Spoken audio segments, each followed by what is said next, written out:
Welcome to this video about establishing effective whole school approaches to prevent EBSA, part 3 of 3. Whole school EBSA review. It can be helpful for the mental health and well-being lead and/or other leaders to undertake a whole school review of the interrelated organisational aspects which can contribute to strong systems and practices for coordinating proactive, robust and flexible EBSA support. This EBSA focus should connect with or be embedded in strategic reviews and plans for whole school approaches to well-being and mental health. Ethos and environment. A review could include consideration of to what degree the school explicitly communicates a commitment to well-being and mental health, including on digital platforms and in the school environments, posters, displays, etc., and if risk factors relating to EBSA are included in this. The accessibility and effectiveness of designated safe spaces, particularly for vulnerable pupils and pupils with additional needs. The availability of supportive literature for pupils and parents and carers. And systems in place to foster a sense of belonging, community and inclusion, including on transition. Leadership and management. A review could include consideration of whether it's clear who leads on EBSA prevention and coordination strategy, and how responsibilities and roles are distributed across the school, including the senior leadership team, the SENCO, safeguarding leads, pastoral leads, the transition coordinator, etc. Accountability and quality assurance measures.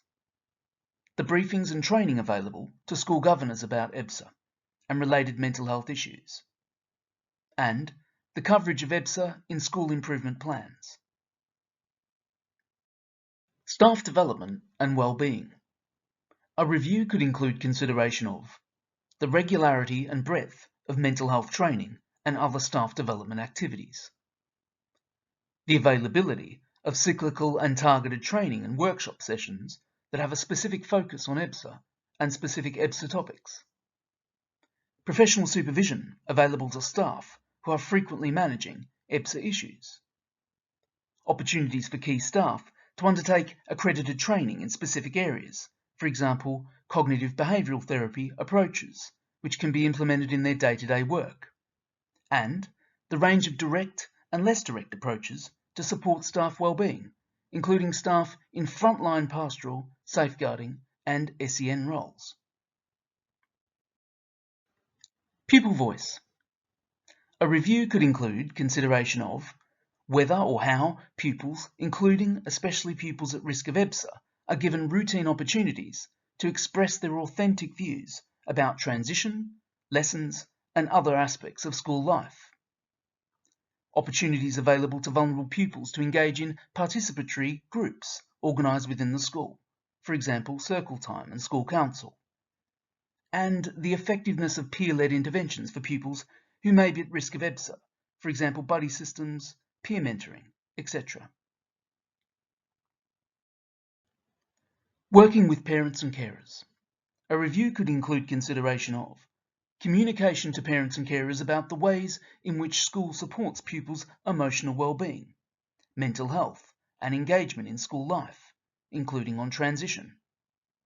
Processes and points of contact for parents and carers if they have concerns about their child not engaging with or attending school, or other related issues. The provision and signposting of relevant resources, which can include a specific focus on promoting engagement in school, as well as related advice in various areas to support self-regulation and resilience outside school. And the availability of participatory workshops, coffee mornings, learning activities, special assemblies, etc. And some of these might be targeted. Identifying needs. A review could include consideration of how aware staff are of EBSA indicators and risk and resilience factors, particularly staff working in frontline pastoral, safeguarding and SEN roles. Whether staff have a range of routine opportunities to raise concerns about pupil engagement and mental health, including at transition periods. The options available for pupils to raise concerns about their own well-being. And current systems for evidence gathering, risk assessing and screening for signs of mental health issues. Targeted support. A review could include consideration of the triggers and routes for pupils to access timely support, including on transition, the current range of interventions currently used in the school, and whether these interventions adequately address common EBSA factors, and whether collaboration with professionals working with pupils at risk of EBSA elicits input that informs action plans and interventions. For example, is advice implemented, and does it make a difference? The graduated approach: assess, plan, do, review. Assess. Gather and analyse information to help understand the current situation, risks, protective factors, etc., working with the pupil and all key people. Plan. Set specific, realistic actions with clear roles and responsibilities for all key people involved. Do. Implement the plan, ensuring clear and regular communication takes place between all key people, with agreed resources put to use as set in the plan. Review. Regularly monitor progress at set times and identify next steps. Key elements of the graduated approach. The Assess, Plan, Do, Review cycle, as it applies to EBSA, includes whole school systems that include the following key elements. Protocols and strategies for establishing initially if EBSA may be a cause of non-attendance, and or if there are other factors, for example physical illness, features of parent-condoned absence, etc. Using various person-centered methods of information gathering with pupils and other key people. Undertaking screening and assessments, including for any possible underlying special educational needs, when appropriate. Formats for establishing a formulation for each pupil, that is, the factors and reasons for the risks and presentation of EBSA in each case. Setting and implementing plans to reduce the risks of EBSA, including manageable class-based approaches, other reasonable adjustments, and self-care strategies. Plans for return to school, reintegration when necessary, and working with, referring to, external agencies for further assessment and support or provision when necessary. Making the process work.